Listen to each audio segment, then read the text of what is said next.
आदाब। Straight line में आप सभी लोगों का स्वागत है। डॉक्टर्स के लिए बोनेंजा, जब मैं डॉक्टर्स के लिए बोनेंजा की बात कर रहा हूं तो इसका मतलब ये हो गया कि वो तमाम अनएम्प्लॉयड डॉक्टर्स जो 5 अगस्त के बाद इस परेशानी में थे कि Jammu Kashmir public service commission कब पोस्ट एडवर्टाइज करेगी, कब जाकर उन्हें मौका मिलेगा कि वो एक इम्तिहान में बैठें और उस एग्ज़ाम को क्वालिफाई करके उन्हें भी सरकारी मुलाजमत मिले। तो 900 के करीब करीब ये बहुत बड़ा बोनेंजा है, रिक्रूटमेंट बोनेंजा है जम्मू कश्मीर के लिए। और जैसा सेंट्रल गवर्नमेंट ने बार बार ये कहा था और एमओएसएन पीएमओ डॉक्टर जितेंद्र सिंह ने बार बार ये कहा था कि थोड़ा इंतज़ार कीजिए, रिक्रूटमेंट को लेकर कोई भी शिकायत जो है वो नौजवानों में नहीं रहेगी। वही बोनेंजा जम्मू कश्मीर के नौजवानों के लिए अनाउंस किया, थोड़े ही दिनों में एडवर्टाइज होने जा रहा है। कुछ क्लैरिफिकेशंस है Jammu Kashmir public service commission अभी सरकार से मांगने वाली है। 900 पोस्ट जो हैं वो health and medical education department ने Jammu Kashmir public service commission को रेफर करी हैं। ये पोस्टें 10 जून 2020 को रेफर की गई हैं और इन 900 पोस्ट मेडिकल ऑफिसर की पोस्टें हैं। और जो ब्रेकअप है वो भी मैं आपको बताऊं तो पहले ये कि 900 पोस्ट मेडिकल ऑफिसर की रेफर की गई हैं Jammu Kashmir public service commission को। फास्ट ट्रैक बुनियादों पर इन पोस्ट को जल्द से जल्द भरने की गुजारिश भी health and medical education department ने करी है। 900 पोस्ट यानी बहुत बड़ी तादाद है। और साथ में मैं आपको यह भी बताऊं, health and medical education department ने यह भी कहा है कि 50 वैकेंसीज जो अलग अलग कैटेगरीज में अनफुलफिल्ड रही थी, जो पहले 1000 वैकेंसीज, एक लेटर नंबर है HME/HRM/54/2013, 27 सितंबर 2018 को इससे पहले जो पोस्ट रेफर की गई थी उसमें 50 वैकेंसीज थी, 50 पोस्टें थी जो अनफुलफिल्ड रही हैं। उन्हें भी री एडवर्टाइज करने के लिए health and medical education department ने कहा है। यानी लगभग 950 पोस्ट जो हैं वो रेफर की जा रही है Jammu Kashmir public service commission को रिक्रूटमेंट के लिए। ये बहुत बड़ा बोनेंजा है, डोमिसाइल आने के बाद ये बहुत बड़ा बोनेंजा है। अब ध्यान से ब्रेकअप सुनिएगा और जितना आप इस कॉन्टिन्यूसली अपने दोस्तों के साथ इंफॉर्मेशन को शेयर करेंगे उससे फायदा ये होगा कि पूरी रियासत में जहां पर भी एमबीबीएस करके, पोस्ट ग्रेजुएशन करके, एमडी करके इस वक्त डॉक्टर्स बैठे हुए हैं, उन तमाम लोगों को कम से कम वो राहत की सांस लेंगे, सुख का सांस लेंगे और तैयारी करना शुरू करेंगे वो मेडिकल ऑफिसर के इम्तिहान के लिए। तो जो ब्रेकअप है पोस्ट का, उसमें ओपन मेरिट में 450 पोस्टें हैं, शेड्यूल कास्ट कैटेगरी में 72 पोस्ट हैं, शेड्यूल ट्राइब कैटेगरी में 90 पोस्टें हैं, सोशल कास्ट के लिए 36 पोस्ट हैं, along the line of control और इंटरनेशनल बॉर्डर के करीब रहने वाले बच्चों के लिए 36 पोस्टें हैं, reserve backward area RBA category में 90 पोस्ट हैं। उसके अलावा पीएसपी कैटेगरी में पहाड़ी स्पीकिंग पीपल, पहली बार पहाड़ियों को के लिए रिजर्वेशन, मेडिकल ऑफिसर की पोस्ट के लिए रिजर्वेशन हुई है। 36 पोस्टें जो हैं वो पहाड़ी जुबान बोलने वाले नौजवानों के लिए मुख्तस की गई हैं, रिजर्व की गई हैं। और 90 पोस्टें इकोनॉमिकली वीकर सेक्शन से ताल्लुक रखने वाले उन तमाम बच्चों के लिए जिनके पास ईडब्ल्यूएस यानी इकोनॉमिकली वीकर सेक्शन का सर्टिफिकेट हो। तो 900 पोस्ट हैं टोटल जिन्हें health and medical education department ने रेफर किया है पब्लिक सर्विस कमीशन को। तो जैसे मैंने आपको बताया, इसमें दो बहुत बड़ी डेवलपमेंट्स है। एक तो पहाड़ी जुबान बोलने वालों के लिए 36 पोस्टें रिजर्व की गई हैं, उसके अलावा शेड्यूल ट्राइब के लिए 90 पोस्ट रिजर्व की गई हैं। रिजर्वेशन जो एक्स सर्विसमैन का फिजिकली चैलेंज का है वो SRO 294 के मुताबिक जो 21/10/2005 को इशू किया गया था, to be read with SO 127 dated 20/4/2020, horizontal reservation उनको मिलेगा 6% और 4% का। 6% रिजर्वेशन एक्स सर्विसमैन के लिए और 4% रिजर्वेशन उन बच्चों के लिए जो फिजिकली चैलेंज्ड हैं। और इसमें कुछ कंडीशंस भी रखी गई हैं। जिन बच्चों को सिलेक्ट किया जाएगा वो पीजी या सीनियर रेजिडेंसी का, रजिस्ट्रारशिप का, डेमोन्स्ट्रेटरशिप का, जो भी अगर वो कामकाज कर रहे होंगे उन्हें अलाउ नहीं किया जाएगा वो वहां पर कंटिन्यू करें। उन्हें एक चॉइस लेनी होगी, या वो सिलेक्ट होंगे और मेडिकल ऑफिसर बनेंगे, या उनको ऑप्ट आउट करना है और अपना पीजी और सीनियर रेजिडेंसी का जो टेन्योर है, या रजिस्ट्रारशिप या डिमॉन्स्ट्रेटरशिप का जो टेन्योर है उसको मुकम्मल करना है। यानी आप एक ही वक्त में दो जगह पर अपॉइंट नहीं हो सकते, या तो आपको उसे छोड़ना है, इसे चुनना है, या इसे चुनना है, उसे छोड़ना है। अच्छा, उसके बाद जिन लोगों को अपॉइंट किया जाएगा उनको पेरिफेरल और फार फ्लंग एरियाज में जम्मू कश्मीर के काम करना होगा। यानी जिस समय आप रिक्रूट होते हैं उस समय तो आप कहते हैं कि जी हम कहीं पे भी काम करने के लिए तैयार हैं। रिक्रूटमेंट जब हो जाती है उसके बाद लोग उन इलाकों में जाने से इनकार करते हैं। तो 900 वैकेंसीज रेफर की गई हैं Jammu Kashmir public service commission को। इन 900 वैकेंसीज में से जैसे मैंने आपको बोला ओपन मेरिट की 450 हैं और 450 रिजर्व्ड कैटेगरीज के लिए 450, यानी 50% ही वैकेंसीज अब ओपन मेरिट कैटेगरी में होंगी और 50% अब रिजर्व्ड कैटेगरी में है। रिजर्व्ड कैटेगरी में एडिशन हुआ है इकोनॉमिकली वीकर सेक्शन का, और पीएसपी यानी पहाड़ी स्पीकिंग लोगों के लिए जो रिजर्वेशन आई है 36 पोस्ट जो है उनके लिए रिजर्व हुई हैं। इसके अलावा अब सबसे इंपॉर्टेंट सवाल आपका ये कि सिलेबस, जो syllabus Jammu Kashmir public service commission ने नोटिफिकेशन नंबर 1 पीएससी 2018 17 जनवरी 2018 को जो सिलेबस इशू किया गया था उसी सिलेबस के मुताबिक आपका इम्तिहान होगा।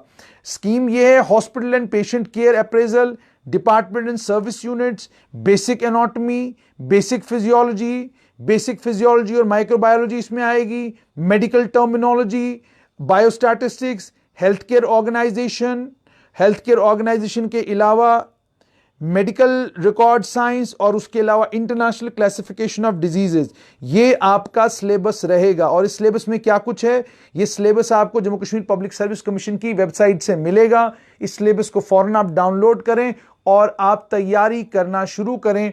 Jammu Kashmir public service commission कुछ एक clarification health and medical education department से मांग रहा है। जिस वक्त भी ये क्लैरिफिकेशन आएगी उस क्लैरिफिकेशन के फौरन आने के बाद इन तमाम पोस्ट को एडवर्टाइज किया जाएगा और आप सभी को एग्जाम के लिए आमंत्रण दिया जाएगा, यानी आमंत्रित किया जाएगा। आप फॉर्म भरेंगे, फॉर्म फिलअप करने के बाद आपको एग्जाम देना है। और 900 पोस्ट जम्मू कश्मीर सरकार ने health and medical education department में रेफर की हैं पब्लिक सर्विस कमीशन को। लेकिन इसमें सबसे इंपॉर्टेंट जानकारी बिल्कुल आखिर में, आप सभी लोगों के जहनों में एक सवाल होगा कि जी ये बताइए कि ये रिक्रूटमेंट किस कानून के तहत होगी। तो इस नोटिफिकेशन के मुताबिक ये रिक्रूटमेंट एसआरओ 202 के तहत होगी। एसआरओ 202 जो 30 जून 2015 को इशू किया गया था उसी एसआरओ 202 के तहत ये रिक्रूटमेंट करने के लिए कहा गया है। मगर यहां पर यह बात भी आप तक पहुंचाना बहुत ज्यादा जरूरी है कि एसआरओ 202 में वो रिक्विजिट अमेंडमेंट्स हो रही हैं जिन अमेंडमेंट्स को के लिए डॉक्टर जितेंद्र सिंह जो एमओसी पीएमओ हैं उन्होंने पिछले दिनों सरकार को लताड़ते हुए कहा था कि ये जो प्रोविजन है ये new scheme of things, these provisions are not in consonance with the new scheme of things. जो नए प्रावधान है, जो नई कंडीशन है, इस वक्त हमारी यूनियन टेरिटरी, हम इस वक्त यूनियन टेरिटरी बन चुके हैं, स्टेट नहीं है। तो जो बाकी स्टेट्स में हैं या केंद्र शासित प्रदेशों में जो कानून है वही यहां पर भी लागू होगा। तो अगर वो लागू होगा तो एसआरओ 202 के अंदर वो तमाम अमेंडमेंट्स, वो तमाम बदलाव किए जाने चाहिए जो इस एसआरओ को कंपैटिबल बनाए इस वक्त के जो पूरे देश में जो रिक्रूटमेंट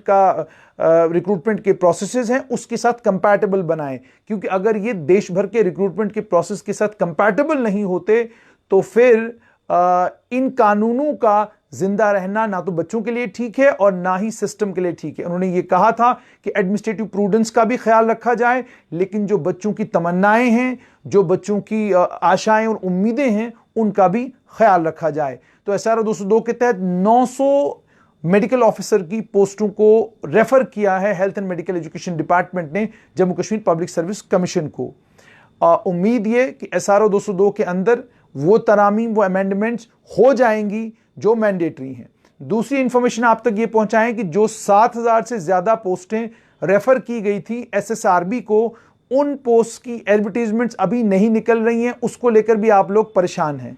बिठा ले जहन में इस बात को कि वो नोटिफिकेशन भी तब इशू किया जाएगा जब एसएसआरबी को क्लैरिफाई होगा कि एसआरओ 202 में किया क्या जा रहा है। क्या उसमें जो प्रोबेशन का पीरियड है उसको कम किया जा रहा है, क्या जो बाकी बेनिफिट्स मुलाजमीन को मिलने चाहिए क्या वो मिलेंगे या नहीं मिलेंगे, कौन सी अमेंडमेंट्स हैं जो की जा रही हैं, होंगी कि नहीं होंगी। उसके चलते एसएसआरबी ने सारे के सारे इस प्रोसेस को रोक दिया है जब तक एक क्लैरिटी के साथ सरकार की तरफ से यह नहीं आता कि एसआरओ 202 में कोई बदलाव होगा या नहीं होगा। क्योंकि एसएसआरबी को मालूम है कि एक बार जब उन्होंने पोस्ट एडवर्टाइज की उसमें उन्होंने स्कीम लिख दी कि किस स्कीम के तहत आप उन्हें अपॉइंट करेंगे, उसके बाद अगर उस स्कीम के अंदर कोई बदलाव होता है तो जाहिर सी बात एसएसआरबी को तो मालूम है कि उसके अंदर लिखा है म्यूटेटिस म्यूटेंडिस, लेकिन उन्हें यह खदशा है कि कहीं लोग कोर्ट का दरवाजा न खटखटाएं, कोई लिटिगेशन में लोग न चले जाएं। कोई भी लिटिगेशन हुई और प्रोसेस अगर किसी भी लेवल पर स्टे हो गया तो फिर यह मामला लटकता रहेगा और जो कोशिश है कि फास्ट ट्रैक बुनियादों पर जल्द से जल्द बच्चों को रिक्रूट किया जाए वो फास्ट ट्रैक बुनियाद पर बच्चों की रिक्रूटमेंट नहीं हो पाएगी। दूसरा, कुछ खदशात थे लोगों के कि जो क्राइटेरिया बनाया गया है उस क्राइटेरिया में मान लीजिए एक महिला है वो ऑर्फन भी है, ऑर्फन होने के साथ साथ में वो एक उस डिस्ट्रिक्ट के रेजिडेंट भी है, 10 नंबर डिस्ट्रिक्ट के मिलेंगे, 5 नंबर ऑर्फन होने के मिलेंगे, उसके परिवार में कोई भी काम नहीं करता, 5 नंबर उसको उसके मिलेंगे, तो इसका मतलब 20 नंबर उसको मिल गए। उसे सिर्फ 50 या 60 नंबर लेने की जरूरत है, वो 70 नंबर लेने वाले मेरिटोरियस स्टूडेंट से आगे निकल जाएगी और वो सिलेक्ट हो जाएगी। तो ये कुछ खदशात हैं लोगों के जहनों में कि कहीं ये तो नहीं है कि आपने ये नई कैटेगरी बना के वो 20 नंबर जो पहले इंटरव्यू के मिलते थे अब इस रूट से वो 20 नंबर मिलेंगे। इसमें जो जेन्युइन लोग हैं वो तो जाहिर सी बात है सिलेक्ट होंगे, उनको फायदा होगा इसका, लेकिन वो लोग जो ठीक हैं, मालदार हैं, जो घरों से बिल्कुल अच्छे हैं, उनके घरों में भी इस तरह की परेशानियां हैं। कहीं ऐसा ना हो कि आप जिस वर्ग को एड्रेस करना चाहते हैं ये उस वर्ग को एड्रेस ही ना करे, ये कहीं और सारे का सारा मामला चला जाए। ये कुछ खदशात हैं, उसके बारे में भी शायद सरकार सोच रही है। इसीलिए एसएसआरबी को ये सारी पोस्टें रेफर तो हुई हैं, लेकिन फर्दर कोई कार्रवाई एसएसआरबी मेरे सोर्सेस के मुताबिक तब उस पर करेगी जब एसआरओ 202 पर क्लैरिटी होगी कि क्या इस एसआरओ में अमेंडमेंट्स होने जा रही हैं और जो अमेंडमेंट्स हैं वो कौन कौन सी हैं और कहीं उन अमेंडमेंट्स का कोई बड़ा हेरफेर उसकी वजह से इस रिक्रूटमेंट की एडवर्टीजमेंट में करना न पड़ जाए। उसी के चलते जो है अभी तक एडवर्टीजमेंट इशू नहीं हुआ है। तो तैयारी आप करते रहिए, मेहनत आप करते रहिए। जम्मू कश्मीर बैंक ने भी आपको बहुत बड़ा तोहफा दिया है कि 1500 के करीब उन्होंने बैंकिंग एसोसिएट की पोस्ट जो है वो एडवर्टाइज कर ली हुई हैं। 350 प्रोबेशनरी ऑफिसर्स लगने हैं, 900 के करीब मेडिकल ऑफिसर की पोस्टें जो हैं वो रेफर हो चुकी हैं। पीएससी को 7000 से ज्यादा पोस्टें जो है वो एसएसआरबी को रेफर हो गई हैं। तो थोड़ा सा पेशेंस रखने की जरूरत है। एसआरओ 202 के ऊपर भी थोड़ा सा पेशेंस रखने की जरूरत है। आने वाले कुछ ही दिनों में सरकार इस एसआरओ के अंदर जो रिक्विजिट अमेंडमेंट्स हैं वो जरूर करेगी और उन रिक्विजिट अमेंडमेंट्स के बाद ये एसआरओ उस शेप में आ जाएगा कि ये जो बच्चे एसआरओ 202 के तहत लगे हैं उनकी एस्पिरेशंस को भी फुलफिल करेगा और जिन बच्चों को नया फॉर्म भरना है, मेडिकल ऑफिसर लगना है, Jammu Kashmir public service commission में सिविल सर्विसेज के इम्तिहानात देने हैं, एसएसआरबी में जो बच्चे अपीयर होंगे उन तमाम के लिए भी ये बेनिफिशियल हो जाएगा। तो दीजिए इस इंपॉर्टेंट अपडेट से इजाजत और फिर से दोबारा आपका syllabus Jammu Kashmir public service commission की वेबसाइट पर मौजूद है। ये 2018 में जो सिलेबस नोटिफाई किया गया था मेडिकल ऑफिसर्स के लिए उसी सिलेबस को रिपीट किया जाएगा इन 900 पोस्टों के लिए। दीजिए इजाजत, आदाब।